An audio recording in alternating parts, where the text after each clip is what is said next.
Պարոն Պողոսյան, ես շարունակեմ, քանի որ ձեր այսպես հանդիպմանը շատ երկար եմ սպասել, բավականին հարցերը շատ են կուտակվել։ Դուք անհետ կորածների ծնողների հետ արդեն երկրորդ հանդիպումն է ազգային ժողովում տեղ ունեցել եւ այդ հանդիպման ավարտից հետո ծնողները դուրս են եկել եւ բավականին դժգոհություն են արտահայտել։ Առաջին դժգոհությունը օբյեկտիվ էր ըստ էության, որովհետեւ դուք նոր եք նշանակվել կոմիտեի նախագահ, երկրորդ անգամ հնչեցեցին այսպիսի կարծիք։ Փնթի ջուր ծեծոցի էր այնտեղ, ինչ կատարվում էր եւ երկրորդ անգամ կրկին պարոն Պողոսյան ծնողները հնչեցնում են ձեր անունը, ինչու են դժգոհ ձեր աշխատանքից, ժամանակ էր տվել, գրեթե 1.5 ամիս անցավ։ Իսկ ինչ էին նշում, որ իմ անունը ասում էին, որ ըստ էության ԴՆԹ-ների հետ կապված այդ խնդիրները կան, ինչու չեն օրինակ հրավիրում Արսեն Թորոսյանին։ Չէ, ես ուզում եմ հասկանամ իմ անունը ինչի հետ էին կապում։ Ասում են, որ ըստ էության եկել էին, որ պետք է ասեին ինչ են արել, ինչ չեն արել, փաստացի ոչինչ չի արել, փնթի աշխատանք էր։ Այսինքն դուք այդ օրը ինչ հավաքվել եք 1.5 ամսվա ընթացքում, որ ցույց տայիք, որ ինչ եք արել, ծնողները դժգոհ գնացին։ Տիկին Մանուկյան, շնորհակալ եմ հարցի համար։ Ես նշեմ, որ որևիցե կերպ, որևիցե անգամ չեմ փորձում ըստ էության արդարացնեմ որևիցե քննիչի գործողությունները, անգործությունը եւ այլն։ Բայց առաջինը արձանագրենք, որ իմ նշանակումից ի վեր եւ նաեւ մինչեւ իմ նշանակումը քրեական վարույթներով հսկայածավալ աշխատանք է կատարված։ Քրեական վարույթը բաղկացած է հարյուրավոր հատորներից։ Այսօր առաջի հերթին պետք է արձանագրենք, որ բոլորս էլ գիտակցում ենք, որ անհայտ կորածների թվաքանակը կամ մինչև այն անձինք, ովքեր որ համաձայնվել են տանեն իրենց երեխեքի մասունքները ուղարկավորեն, այս թիվը նվազել է, չէ՞, եւ նվազել են չի արդյունքում, նվազել է նրա արդյունքում, որ քննիչները աշխատանք են կատարել, փորձակնություններ են նշանակել, գենետիկական տարբեր փորձակնություններ են նշանակել, այսինքն այս առումով արձանագրենք, որ քննություն կատարվել է։ Հիմա երկրորդ հարցը այն է, թե որքանով է գոհացնում այս քննությունը դատավարության այս կամ այն մասնակցին, սա այլ հարց է։ Մենք կարող ենք մեզնից կախված ամեն ինչ անել, բայց այնուամենայնիվ դարձյալ լինեն մարդիկ, ովքեր օբյեկտիվորեն դժգոհ են քննությունից, որովհետև դատավարության այն մասնակիցները, ովքեր որ դժգոհ են, միգուցե սպասելիքներն այլ են։ Փորձել եք հասկանալ ինչ է։ Ես ավարտեմ Տիկին Մանուկյան։ Ես նշեմ, որ հարյուրավոր դարձյալ նշանակումից հետո այս վերջի 3 ամսվա ընթացքում, 4 ամսվա ընթացքում հարյուրավոր քննչական գործողություններ են կատարվել եւ դարձյալ այդ քննչական գործողությունների արդյունքում եղել են նաեւ անձինք, ովքեր որ համաձայնվել են եւ ուղարկավորել են իրենց երեխաներին։ Բայց նաեւ այս ուղղությամբ դեռևս ունենք բազմաթիվ փորձակնություններ, որոնք ըստ էության իր եզրակացությունները չենք ստացել։ Ինչ վերաբերվում է ծնողների այդ որ դուք նշեցիք որակումները, որ ըստ էության փնթի քննություն է կատարել, ես չգիտեմ, դա հավանաբար կապված էր մի գրության հետ, ես երևի այդ կինը ես տեսել եմ այդ հարցազրույցը։ Մանրամասնեք ինչ գրության մաս։ Մի հատ գրություն էր, որտեղ որ քննիչը թույլ էր տվել տեխնիկական վրիպակ, որոշումը կայացրել էր, բայց գրության մեջ այլ անձի անունազգանուններ գրել։ Որովհետև չէ, ծանուցելուց, որ գրությունը ուղարկում է որոշումը համապատասխան գրությամբ, գրության մեջ մոռացել էր նախորդ գրության մեջ նույն այլ անձի տվյալներ էր նշել եւ էսի դարավ քննարկման առարկա, որ հնդի քննություն է կատարվել, այսինքն էսի համարեցին վերաբերմունք քննիչի կողմից։ Նշեմ, որ այդ առումով քննչական կոմիտեում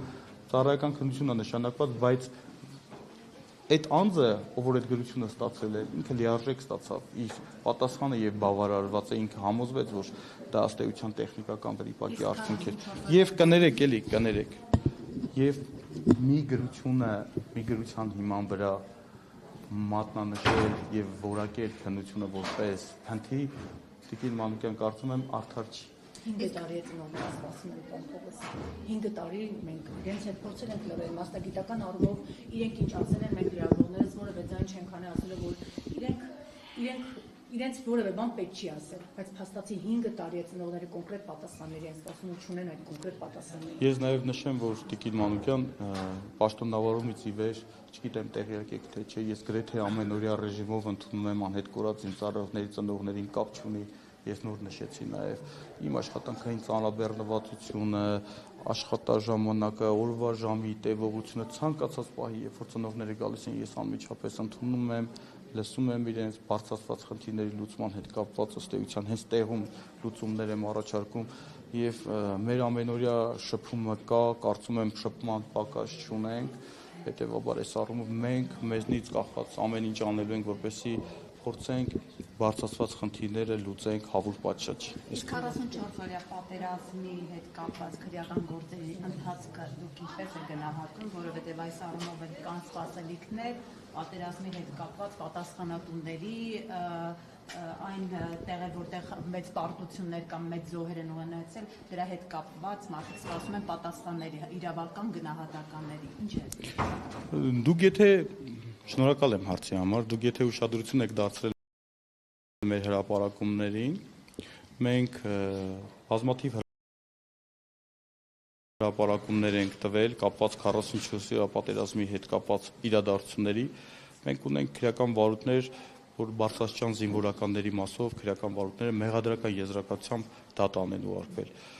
Առանձին անհատական գործերին վերեք չանդրադառնամ, արարքներին, առանձին փաստական տվյալների չեմ ցանկանում անդրադառնալ,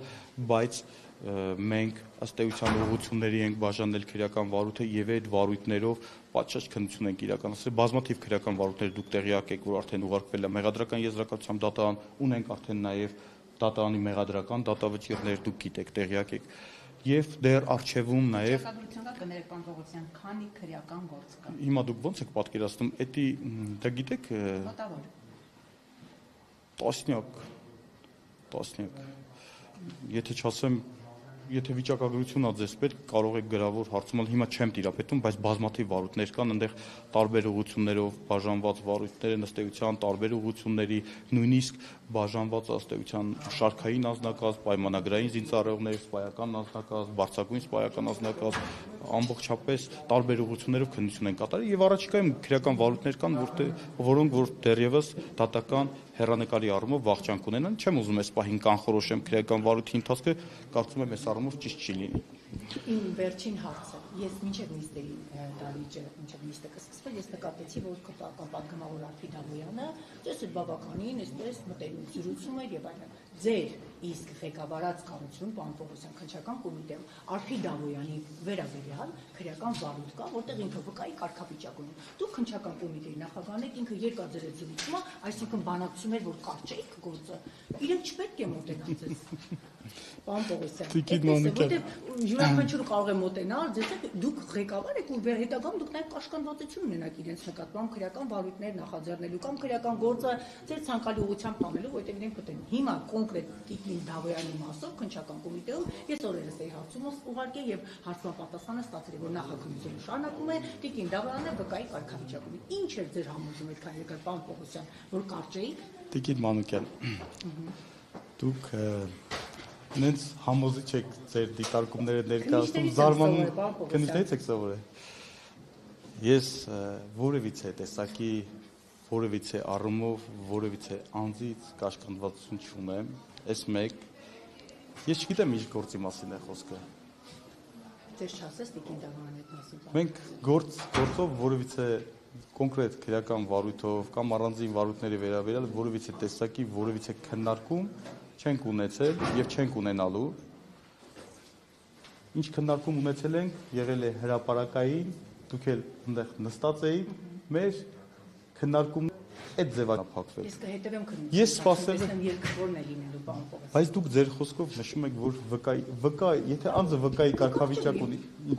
վկա մեկ քայլ է մեղադրյալը, բայց մեկ քայլը նաև կարճվել է գործը։ Դուք մտածում եք, որ վկայից մեկ քայլ է, բայց դուք գիտեք, որ նոր օրենքով արգելվում է, եթե անձը փաստացի կասկածվում է, որպես վկա հարցաքննել։ Գիտեք։ Դա չգիտեմ։ Դե իմացեք։ Բայց բոլոր դեպքերում ես կհետևեմ քննության ընթացքին։ Հարգելի լրագրողներ, ես անկեղծ եմ ասում, կներեք էլի, ես հասկանում եմ, ես հույս ունեմ, որ այն հրապարակային քննարկումների ժամանակ նաև ձեր կողմից բարձրացվող բազմաթիվ հարցերին ես անդրադարձա, կներեք, խնդրում եմ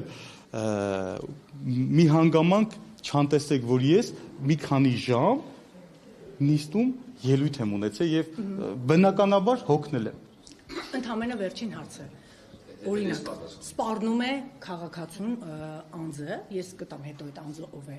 լեզուդ կկտրեմ, ականջներդ կկտրեմ, դա սպառնալիք է թե ոչ, դուք պրոֆեսիոնալ իրավաբան եք։ Ես պրոֆեսիոնալ իրավաբան որպես պատասխանեմ, եթե դուք համեստաբար որպես սպառնալիք, լեզուդ կկտրեմ, ականջներդ կկտրեմ։ Տիկին Մանուկյան, անկեղծ որպես իրավաբան, ոչ թե որպես պրոֆեսիոնալ, այլ որպես հասարակ իրավաբան նշեմ, ցանկացած բառ, ցանկացած բառակապակցություն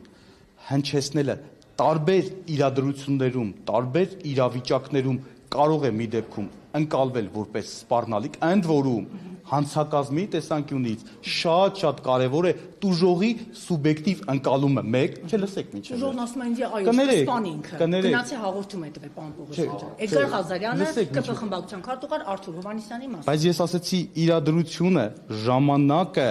վայրը, դրանից առաջ տեղի ունեցող իրադարձությունները, մի հատ sense մի օրինակ բերեմ։ Տնողը իր երեխուն, օրինակ, ինչ-որ նույն ձեր ասած բառակապակցությամբ ինչ-որ արտահայտություն է, դա դիտելու ենք սպառնալիք։ Նույնական դեպքերը չեն, ազգային ժողովի նիստերի դահլիճում անձն ասում է, այո, ընդունեք սպառնալիք, լեզուս կկտրեմ, ականջներդ կկտրեմ։ Ես սահմանափակվեմ, չէ, ես սահմանափակվեմ այս առումով ձեր հարցին կարծում եմ պատասխանեցի։